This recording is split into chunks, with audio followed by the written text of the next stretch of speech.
So, speaking of events, let's talk about PAX East because Yes. what I think you do there is pretty special. And I want you to elaborate more on it because I only got to experience a little slice. Because I think at PAX East 2026, for example, when I swung by, I think I saw a copy of Necromancer of Nowhere who Yes. was there demoing their game. And I thought their game was fantastic. So, tell me about like how you leverage your work with other exhibitors for an event like PAX East. Yeah. So, you know, broadly what I do at events is I take games like Indiepocalypse. I started taking those and like looking for ways to sell those at events. So I put them inside of little cassette cases on USB sticks and like little Velcro hooks in there. And that is like my physical version. And after I started doing that, I was like, oh, I could just publish anyone's stuff like this. I already have the infrastructure for it.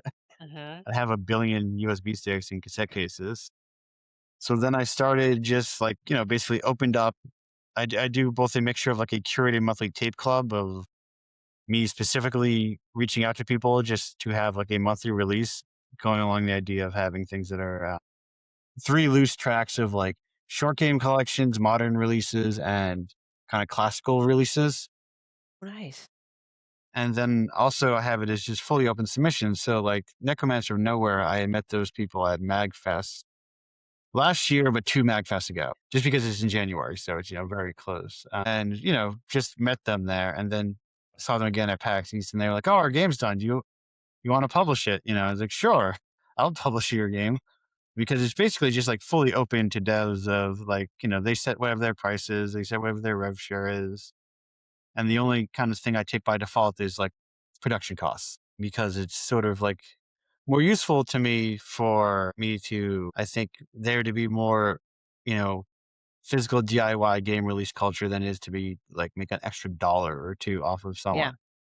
Yeah. Um, so that's one of those like serendipitous things where they were tabling at an event that I was at.